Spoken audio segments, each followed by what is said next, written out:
मैं हूँ डॉक्टर विजय शर्मा। आज हम बात करेंगे फाइन पार्टिकल कैरेक्टराइजेशन, जो कि एक मेन टॉपिक है प्री फॉर्मुलेशन का, जिसके अंदर हम पार्टिकल साइज, शेप और उसकी फ्लो प्रॉपर्टी के बारे में डिस्कस करने वाले हैं। इस टॉपिक का बहुत बड़ा रोल है। इससे बहुत सारे ऑब्जेक्टिव क्वेश्चन और शॉर्ट आंसर क्वेश्चंस हमारे सब्जेक्ट में बनते हैं, जिसका नाम है इंडस्ट्रियल फार्मेसी। तो जुड़े रहिए। फाइन पार्टिकल कैरेक्टराइजेशन जो है, जिसमें हम बात करेंगे साइज, शेप, सरफेस मॉर्फोलॉजी और फ्लो प्रॉपर्टी की। ये जो है किसी भी ड्रग के बल्क फ्लो को, फॉर्मुलेशन की होमोजेनिटी और उसके डिसोल्यूशन को अफेक्ट करता है। साथ ही साथ किसी भी केमिकल रिएक्शन को भी अफेक्ट करेगा। पार्टिकल साइज किन चीज़ों को अफेक्ट कर रहा है? पहला जो पैरामीटर है, that is the drug release from the dosage form. किसी भी ड्रग के रिलीज को डोसेज फॉर्म से अफेक्ट करेगा। दूसरा, ड्रग के एब्जॉर्प्शन को अफेक्ट करेगा।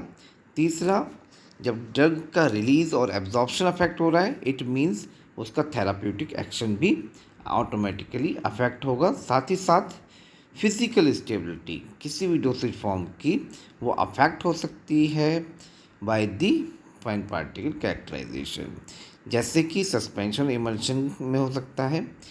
Flow property of the powder like interference in the flowability. Flow property जो है किसी भी पाउडर की फ्लोएबिलिटी बोले तो हमने हॉपर में भर दिया टैबलेट के लिए इस पाउडर को, तो वो अगर फ्लोएबल नहीं है तो जाहिर सी बात है कि हमारी डोसेज फॉर्म में होमोजेनिटी नहीं आएगी। पार्टिकल साइज में हम आगे बात करेंगे कि ये जो पार्टिकल साइज जनरली इसको हम माइक्रोमीटर में डिनोट करते हैं। इसको डिटरमाइन करने के लिए 4 मेथड है। पहला मेथड है ऑप्टिकल माइक्रोस्कोपी, जो कि हमें नंबर डिस्ट्रीब्यूशन देता है। दूसरा है सेडिमेंटेशन मेथड, जिसमें कि हम एंडरसन पिपेट का यूज़ करते हैं। तीसरा कंडक्टिविटी मेथड है, जो कि बेस्ड रहता है on the principle of the change in the light intensity. इसमें जो मेथड आते हैं वो है कूल्टर काउंटर मेथड और लाइट स्कैटरिंग मेथड। चौथा है सीविंग मेथड। इसमें हम सीव एनालिसिस करते हैं बाय मेकिंग द नेस्ट। हम सीव्स का छत्ता बना लेते हैं और उनका ऑर्डर हमें पहले से ही पता है कि लोअर सीव जो होगी उसका एपर्चर साइज जो है स्मॉल होता है देन दी सीव, जो कि वो हमारी उस सीव से ऊपर रखी रहती है उस नेस्ट में। पार्टिकल शेप की बात करें तो पार्टिकल शेप किसी भी ड्रग के सरफेस एरिया से रिलेटेड है, उसकी फ्लो प्रॉपर्टी को अफेक्ट कर सकता है, पैकिंग को अफेक्ट कर सकता है, और ड्यूरिंग द कॉम्पैक्शन इट में affect the particles. Spherical particles are having a minimum surface area. Spherical particle को हम ज़्यादा प्रेफर कर रहे हैं क्योंकि उनमें मिनिमम सरफेस एरिया होता है और साथ ही साथ उनकी फ्लो प्रॉपर्टी अच्छी होती है than the others one. Shape का जो है एक अपना अलग इन्फ्लुएंस है over the rate of the dissolution of the drug, इसलिए भी शेप को पढ़ना ज़रूरी हो जाता है। अब इसको डिटरमाइन करने के लिए कौन कौन से मेथड है? हमारे पास में 2 मेथड हैं। First one is the microscopy method and second one is the light scattering method. In 2 method से हम किसी भी पार्टिकल के शेप को रीड कर सकते हैं, डिटरमाइन कर सकते हैं। Next one is the particle surface area. Size और सरफेस एरिया दोनों एक दूसरे के इन्वर्सली प्रोपोर्शनल हैं। अगर साइज बड़ा है तब सरफेस एरिया छोटा होगा, जब अगर सरफेस एरिया बड़ा है तब साइज छोटा होगा। इसलिए हमने यहाँ पर लिखा ये दोनों एक दूसरे के इन्वर्सली रिलेटेड हैं या इन्वर्सली प्रोपोर्शनल होते हैं। Smaller the particle means greater the surface area, जैसा कि हमने पीछे बताया। मैक्सिमम सरफेस एरिया अगर हमें मिल रहा है then it will ensure the better solubility. हमें किसी भी ड्रग की अच्छी सॉल्युबिलिटी मिलती है मैक्सिमम सरफेस एरिया से। अगर हम किसी पार्टिकल को छोटा करते चले जाएं और उसकी वजह से क्या होगा, किसी भी ड्रग की सॉल्युबिलिटी हमें अच्छी मिलेगी बनस्पत की वो लिपोफिलिक ड्रग ना हो। मेथड्स जो हैं जिनसे कि हम सरफेस एरिया को डिटरमाइन करते हैं वो हैं adsorption method as well as air permeability method. ये दो मेथड हैं जिससे कि हम किसी भी पार्टिकल के सरफेस एरिया को डिटरमाइन कर सकते हैं। Density of the drug substance, density of a particle जो है that must be carefully observe, उसको हमें बहुत अच्छे से ऑब्जर्व करना होगा, क्योंकि कभी कभी कुछ पार्टिकल हार्ड होते हैं, स्मूथ होते हैं, और कुछ पार्टिकल हमारे रफ और स्पॉन्जी भी होते हैं। हमारी जो जो पार्टिकल है या ड्रग है, ड्रग ऑफ चॉइस जो होगी, हम उसमें चाहेंगे कि उसकी डेंसिटी ज़्यादा हो जिससे कि उसकी फ्लो प्रॉपर्टी हमें अच्छी मिले। अगर हम किसी हॉपर के अंदर लो डेंसिटी मटेरियल भरेंगे तो वो उसमें से पास नहीं होगा, जबकि अगर हम कोई ड्रग ले रहे हैं जो कि जिसकी डेंसिटी अच्छी है, हैवी डेंसिटी ज़्यादा है, और साथ ही साथ वो स्मूथ है, तो उसकी फ्लो प्रॉपर्टी अच्छी होगी। तो डेंसिटी को डिफाइन करने के लिए हमें फॉर्मूला पता ही है कि वेट, ये जो है वेट पर यूनिट वॉल्यूम होता है। और 4 तरीके की डेंसिटी हैं जिसको कि हमें अपने प्री फॉर्मेशन स्टडी के दौरान डिटरमाइन करना होता है, ऑब्जर्व करना होता है। पहली होती है ट्रू डेंसिटी, दूसरी होती है ग्रेनुलर डेंसिटी, तीसरी होती है बल्क डेंसिटी, एंड चौथी इज दी टैप डेंसिटी। तो इन चारों को हम बारी बारी पढ़ेंगे। ट्रू डेंसिटी क्या है? ये अपने आप में ही जो मटेरियल है उसकी डेंसिटी के बारे में हम बात कर रहे हैं।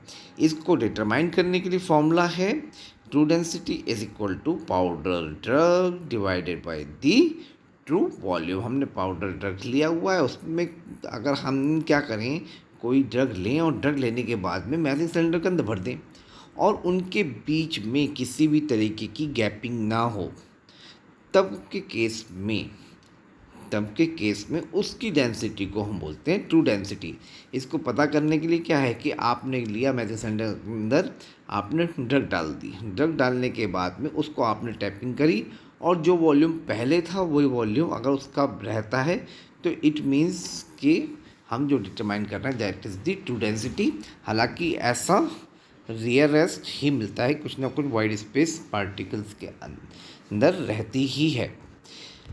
तो ट्रू वॉल्यूम की बात करें तो true volume is the volume obtained excluding the wide volume and intra particle pores. तो इस यहाँ पर हमने जैसे पीछे भी कहा कि उसमें से कोई भी वाइड वॉल्यूम ना रहे और इंटर पार्टिकल पोर्स ना रहें, तो हमारी डेंसिटी कैसी होगी? वो ट्रू डेंसिटी होगी। और हमने उसे किसी मैजिक सिलेंडर के अंदर भर दिया और इन कंडीशंस को फॉलो कर रहे हैं, तब के केस में हम कहेंगे कि ये वॉल्यूम जो है वो ट्रू वॉल्यूम है।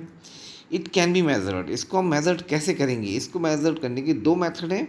पहला मेथड है गैस डिस्प्लेसमेंट मेथड और दूसरा मेथड है लिक्विड डिस्प्लेसमेंट मेथड। इनको हम डिटेल में इसलिए नहीं पढ़ते क्योंकि ये फिजिकल फार्मेसी लास्ट सेमेस्टर में कवर किया जा चुका है। ग्रेन्यूल डेंसिटी की बात करें, अब ग्रेन्यूल क्या है? वो छोटे छोटे दाने जिसमें हमने कोई ड्रग एक्सिपेंट मिलाकर बना लिया है, जिनको हमने, उनको हम बोल रहे हैं granules. It is determined for the granules that are employed in the manufacturing of the tablet. तो टैबलेट बनाते समय हमें ग्रेन्यूल बना ले होते हैं, उस टाइम पर जो ग्रेन्यूल की डेंसिटी हम डिटरमाइन कर रहे हैं उसको हम बोल देते हैं granule density. Next is the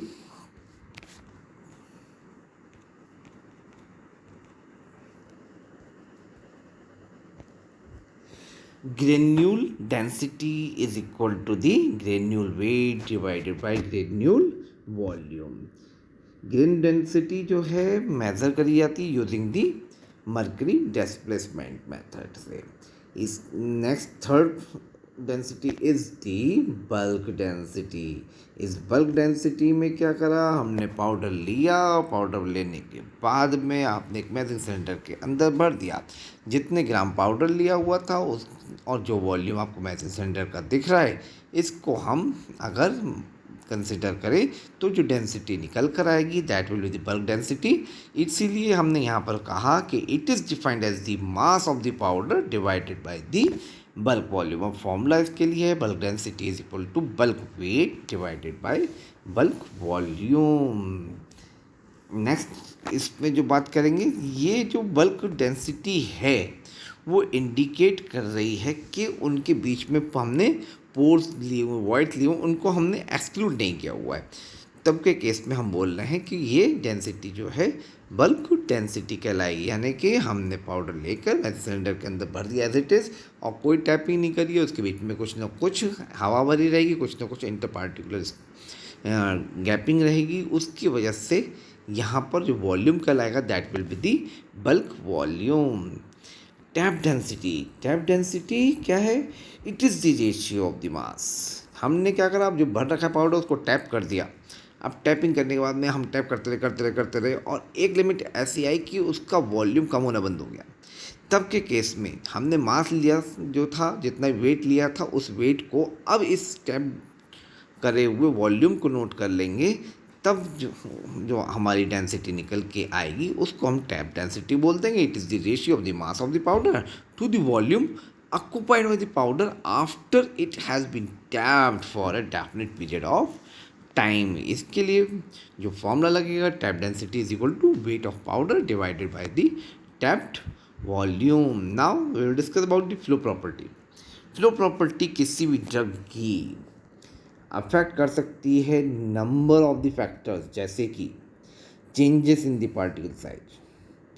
ये changes in the particle size affect कर सकता है, इसको शेप अफेक्ट कर सकता है, सरफेस एरिया अफेक्ट कर सकता है, डेंसिटी अफेक्ट कर सकती है, फ्रिक्शनल फोर्सेज, वान डेर वाल फोर्सेज, ये सब चीज़ जो पॉइंट्स बताए हमने, ये सब किसी भी पाउडर मटेरियल की फ्लो प्रॉपर्टी को अफेक्ट कर सकते हैं। तो इसीलिए जो हमने पीछे पढ़ा वो सब चीज़ें इम्पॉर्टेंट हो जाती हैं इस टॉपिक के अंदर पढ़ने के लिए। अगर यहाँ पर हम कहें efficient flow of the particle is needed for an effective formulation, जैसे कि टैबलेट बनानी है तो हम क्या चाहेंगे, हम चाहेंगे कि जो पाउडर हॉपर में बना वो लगातार गिरता रहे। इसलिए किसी भी फॉर्मुलेशन को इफेक्टिव बनाने के लिए या एफिशिएंटली एक फॉर्मुलेशन बनाने के लिए एफिशिएंट फ्लो प्रॉपर्टी रिक्वायर्ड होती है। और in case of the liquid material flow property are measured by rheology और थिक्सोट्रॉपी, ये जो फिजिकल फार्मेसी में हम पढ़ ही चुके हैं। अब इसको फ्लो प्रॉपर्टी को डिटरमाइन करने का जो मेथड है, जो हमने पीछे टैप डेंसिटी, बल्क डेंसिटी या फिर हमने ट्रू डेंसिटी डिटरमाइन करी है, बल्क और टैप डेंसिटी चलेगी यहाँ पर, उससे हम इस हॉजनर रेशियो को डिटरमाइन कर लें तो हम उसकी फ्लो प्रॉपर्टी बता सकते हैं कि वो अच्छी है या किस कैटेगरी के अंदर है। तो number that is correlated to the flowability of the powder और ग्रेन्युलर मटेरियल, ये क्या है, वो नंबर है जो कि फ्लोएबिलिटी से किसी भी पाउडर की ग्रेन्यूल से रिलेटेड है, जिसका कि फॉर्मूला है Hausner ratio is equal to tap density divided by the bulk density. और टैप डेंसिटी, बल्क डेंसिटी हम पीछे डिटरमाइन करना सीख ही चुके हैं, इसलिए आराम से इसको कैलकुलेट कर सकते हैं। Next is the cars index, जिसको कि हम कंप्रेसिबिलिटी इंडेक्स भी बोल देते हैं। इसको डिटरमाइन करने के लिए जो फॉर्मूला लगता है वो है tap density minus bulk density divided by the tap density multiplied by the 100, क्योंकि यहाँ पे हमने कहा हुआ है इंडेक्स, तो इसको हमें 100 के अंदर ही रखना होगा। और ये क्या है, it is the ability of the powder to decrease in the volume under pressure. तो यहाँ पर हमने एक कोरिलेशन चार्ट बनाया हुआ है जिसमें हम बता रहे हैं कि अगर कार्स इंडेक्स की वैल्यू 5 to 10 है तब वो एक्सीलेंट होगा, 11 to 15 है तब फ्लोएबिलिटी गुड होगी, 16 से 20 है तब फ्लोएबिलिटी फेयर होगी, 21 से 25 के बीच में वैल्यू आ रही है तब पासेबल होगी, 26 से 31 के बीच में वैल्यू आती है तब पुअर होगी, और 23 से 37 है तब वेरी पुअर, और 38 से ज़्यादा है तो एक्सट्रीमली पुअर। पुअर वाली तो हमें कंसिडर करनी ही नहीं है, ठीक है। Next is the Hausner ratio. Hausner ratio का फॉर्मूला हमने पढ़ा, उस हॉजनर रेशियो के अंदर हम जो है बल्क डेंसिटी, टैप डेंसिटी की वैल्यू डाल दें, और वो वैल्यू आपकी जो है अगर 1 से लेकर 1.11 तक आ जाए तब फ्लोएबिलिटी कहलाएगी एक्सीलेंट। 1.12 से 1.18 आ जाए तब गुड फ्लोएबिलिटी कहलाएगी, 1.19 से लेकर 1.25 तक आ जाए तब फेयर कहलाएगी, और यही 1.26 से लेकर 1.34 के बीच में मिले तब पासेबल, और इससे आगे मिल रही है तब तो वो पुअर है और हमें उसकी प्रॉपर्टी को बढ़ाना ही पड़ेगा। एक अच्छा कॉमन मेथड जो हम फ्लो प्रॉपर्टी को डिटरमाइन करने के लिए करते हैं वो है एंगल ऑफ रिपोज। इसमें हम क्या करते थे कि हम जो हैं एक फनल के थ्रू लैब में एक फनल के थ्रू हम अपना जो भी known quantity of the powder material को हम गिराते थे और जो हीप बनता था उसकी हाइट और रेडियस को हम डिटरमाइन कर लेते थे और नीचे दिखे हुए फॉर्मूले में हम उसको वेट पुट कर देते थे। तो उससे जो वैल्यू आती थी उससे हम बताएंगे कि भाई एंगल ऑफ रिपोज से हमारी प्रोबेबिलिटी कैसी पता चल रही है। This is the indirect method of quantifying powder flow property because their relationship with the inter particle cohesion. Inter particle cohesion का मतलब ये है कि दो पार्टिकल के बीच में, दो अलग अलग पार्टिकल के बीच में अगर कोई भी कोहेशन फोर्स लग रहा है तब के केस में हमें पता चल सकता है। और ये है क्या, एक मैक्सिमम एंगल है between the surface of the pile of powder and a horizontal plane such as formula जो हमने बताया वो आपका नीचे लिखा हुआ ही है। यहाँ पर हमने बताया हुआ है कि ऊपर वाली वैल्यूज फॉर्मूले में वैल्यूज पुट करने के बाद में और जो वैल्यू मिल रही है वो वैल्यू अगर 25 से कम आ रही है तब तो फ्लो प्रॉपर्टी बहुत अच्छी है। अगर हमारी 25 से 30 आ रही है तब गुड है और 30 से 40 है तो पॉसिबल है और 40 से ज़्यादा है तो बेकार हो गया। उसको फ्लो प्रॉपर्टी को हमें बढ़ाना पड़ेगा, फेंकना नहीं है, फ्लो प्रॉपर्टी को बढ़ाना पड़ेगा लुब्रिकेंट ग्लाइडेंट के थ्रू या हमें दोबारा रीप्रोसेस करना होगा तो हम दोबारा रीप्रोसेस करेंगे। इसी के साथ साथ जो हमारी कैरेक्टराइजेशन में हम बढ़ेंगे तो हमें मॉइस्चर कंटेंट भी पता होना चाहिए। अगर कुछ मॉइस्चर है तो जाहिर सी बात है that will reduce the flow property of the particle.